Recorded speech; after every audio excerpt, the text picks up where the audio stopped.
Hi, I'm Dr. Raquel, and we're going to adjust a client the activator style way. I use molding foams. People always ask. They have nice lines, so it helps me see if your feet are off. They go on every patient, and then that way we're accurate with every little adjustment that the spine needs in order to relieve its pressure so it can heal. So first I don't know if you can see this, but I look first to see if their feet are level. Can you see that this foot is way shorter? That's letting me know we have some pelvis instability. Then when I bring his legs up, we can see that the one side is way taller, so we know that his pelvis is off. All right, now to the magic. So I stress test different areas to see what is in need. And when this foot goes long, it lets me know, because this is his reactive leg, that his body needs to move this way. An activator adjustment is simply a spring-loaded instrument that goes in and moves the bone without the muscles having to play a counterpart. And here we see his legs are equal, so his pelvis is happy. And now what I have them do is they move their arms out. So they're an active component of the activators. So Tyler, I'm gonna have you put your right hand on your low back. And that made his leg go short, so it lets me know his L5 is off and it's off to the right. So when somebody comes in new, as a new client, I take them and we review their health history and their past so that I understand what's going on. It's not anything really short. And then I do a chiropractic exam. So they're getting complete posture analysis. They're getting complete neurological and orthopedic testing. So I test everything. And then afterwards I go over a complete care plan in detail of what's going on. And I circle all the little parts that's going on in their body so they know exactly what's happening. And then afterwards we come in and we get the amazing adjustment, both hands low back. So I just kind of go up the spine and adjust it and let the brain heal itself, because your body has the most amazing ability to heal itself. It's innate intelligence. Right arm out front and down, left arm out front and down. So it has innate intelligence. It has the ability to heal itself, meaning if we remove the nerve interference of what's happening in the spine, the brain can now have the signals to go throughout the whole body to help it to self-heal. So it removes pain, removes tendernesses, it removes organ issues, it'll remove limitations of the joints being able to move. It'll allow your body to heal, and sometimes in ways that you don't even see happening, and thank goodness it does that. Left arm back out front, both arms out front and down. Turn your head right, head center. So do I do manual adjustments? I do some manual adjustments. I'll do some drops in the thoracic area. Sometimes we do here, sometimes I do manual in the neck.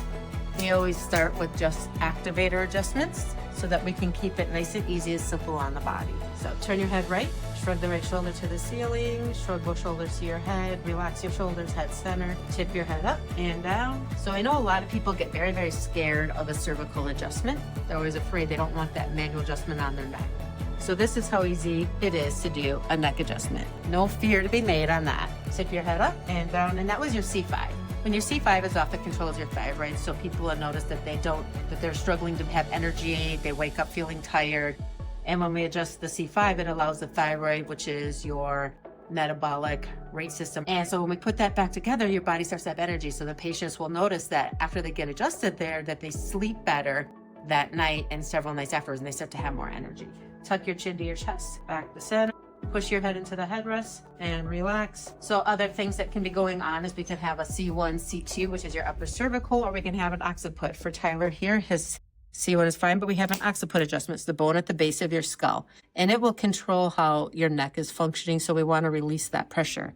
When your occiput is off, you can get a lot of congestion in the face, sinus pressure, really nasty headaches. Push your head into the headrest and relax. Turn your head left and back to center, and pick your head up and look to the upper right corner of the room. Good, look down to your right shoulder. Good, and back to center. All right, I'm going to keep your knees straight, raise your right leg up. So we're checking that sacrum. Good, and down, and the other side up. Good, and down. Was side heavier or harder? Yeah, the right. Okay.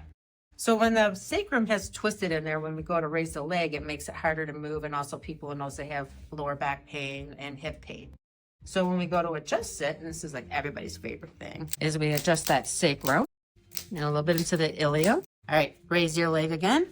How did that feel? Good. Better? Good.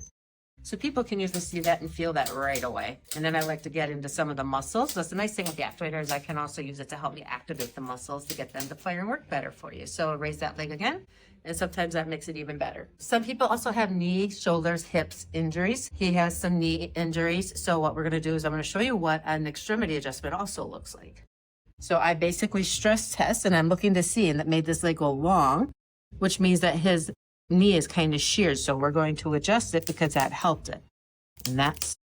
And And then we're just going to check and see what direction the bones need to move to help relieve that pressure. This is more of a muscle part. So sometimes I'm combining muscles, sometimes I'm combining the bones, but it's all about activating and getting the body to work how it needs to work. Let me check the patella, and that needs to be adjusted. We're checking some more of that femur head. And we're gonna check this knee. And adjustments are actually really quick. They can take as little as 5 minutes or less, and they can take up to 10 minutes. So we always look and see what direction the body needs to move. Now his legs are balanced, which you can see. After an adjustment, his legs are now back to balance. His body is sitting more level and even. When he gets up, we're going to adjust his kneecaps, and that's an easy adjustment. Okay. All right, so the other thing I make sure that I do is we're gonna check the first rib, because when the first rib goes off tender, yes, that feels tender, it can cause numbness or tingling in the pinky, any tenderness in the clavicle. And we're gonna get your kneecap. So nice and easy. Okay, this way. And then at the end, we do a high five and we say rock on. That's it.